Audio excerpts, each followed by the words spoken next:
Donc Florian Desbois, je suis chef de projet à l'agence Buisson Architecture et je mène la réalisation du projet du centre sportif de Val Thorens. Donc la première chose qui nous a intéressé, c'est le programme. Ce qu'il faut savoir, c'est qu'à l'agence, on a une forte expérience dans tout ce qui est équipement sportif, notamment les piscines. Donc du coup, on est toujours très intéressé pour répondre à ce genre de programme. Le deuxième point, c'est bien évidemment le site. On est à Val Thorens, la station la plus haute d'Europe à 2300 mètres d'altitude, au cœur de la station des Trois-Vallées. Donc c'est vraiment un site exceptionnel et on a vraiment très peu d'occasions de construire un bâtiment dans ce genre d'environnement. Donc on a vraiment été très, très heureux d'avoir été sélectionné pour mener à bien ce projet. Alors ce qu'il faut savoir, c'est qu'on essaye toujours à l'agence d'apporter des réponses en fonction du contexte et de l'environnement. Ici on est à Val Thorens, dans une station très dynamique. C'est une station qui à plusieurs reprises a été élue station la plus cool du monde par les jeunes skieurs et snowboarders. Donc partant de là, on a voulu proposer un bâtiment iconique qui sont en adéquation avec la réputation de la station. Pour répondre au programme qui souhaitait avoir une place publique au plein cœur de la station, on a donc proposé une toiture accessible au public en forme de snowboard qui soit facilement reconnaissable par tous les initiés et visible depuis quasiment l'ensemble du domaine skiable de Val Thorens.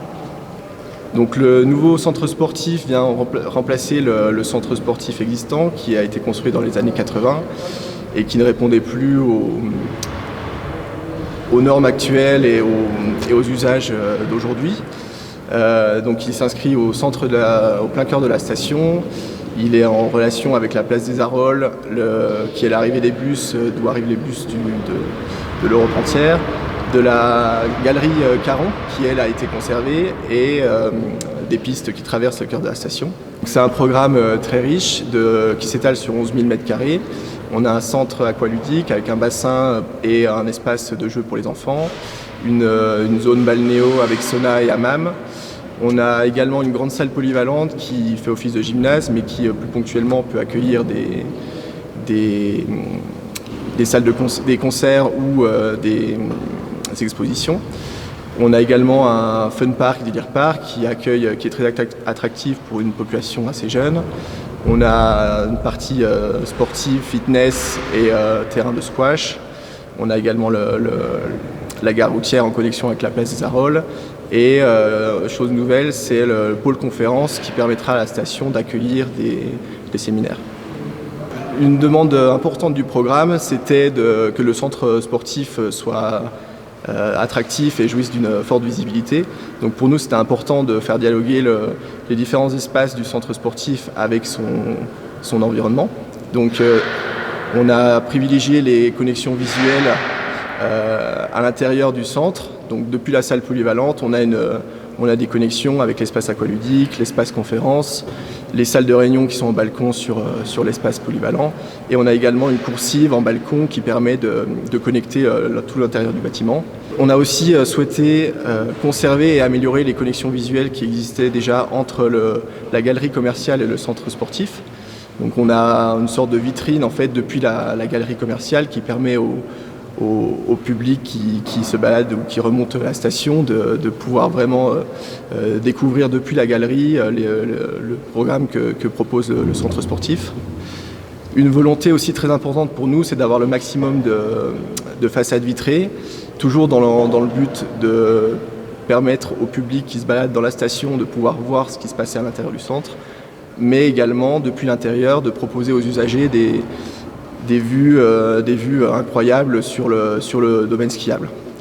Ces façades vitrées permettent aussi de donner une impression de légèreté à la toiture et mettent en valeur le snowboard qui est l'identité du bâtiment. Donc pas mal de choses, le site qui est exceptionnel, la forme qui est particulière, la toiture qui est une véritable place publique et le programme qui est vraiment très varié. Alors ce chantier est un chantier très exigeant. En plus d'intervenir dans un site existant et avec la cohabitation du public, on est en haute montagne, donc c'était très important de prendre en compte ces contraintes, notamment les contraintes liées à l'approvisionnement des matériaux, la météo, les contraintes climatiques. Ce qui est intéressant, c'est de savoir qu'en France, les normes du bâtiment, elles vont jusqu'à 2000 mètres d'altitude. Or là, à Val Thorens, on est à 2300. Donc pour mener à bien ce projet, il a fallu se baser évidemment sur les normes qui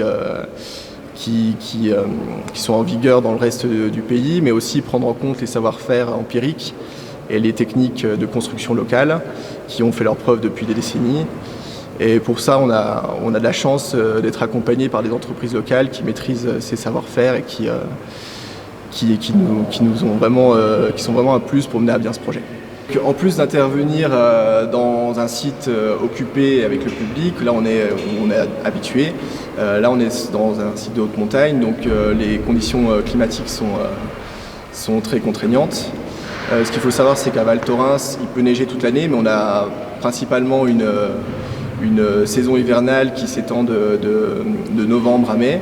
Donc ça nous laisse une fenêtre de tir très courte pour construire en extérieur. Donc là, l'un des éléments charnières de la première partie du chantier, c'était vraiment de démolir, reconstruire et de fermer le bâtiment avant les premières chutes de neige. Donc c'est un défi qu'on a réussi à relever grâce à la bonne volonté de tous les intervenants. Et plus généralement, c'est le contexte actuel qui pénalise un peu tout le secteur économique en France et notamment le bâtiment. On doit faire face à des hausses de matières et certaines entreprises ont du mal à s'approvisionner en matériaux. Donc on doit trouver des solutions ou apporter faire des adaptations pour ne pas pénaliser le planning du chantier, tenir les coûts également, c'est très important, et sans pénaliser les volontés architecturales du projet.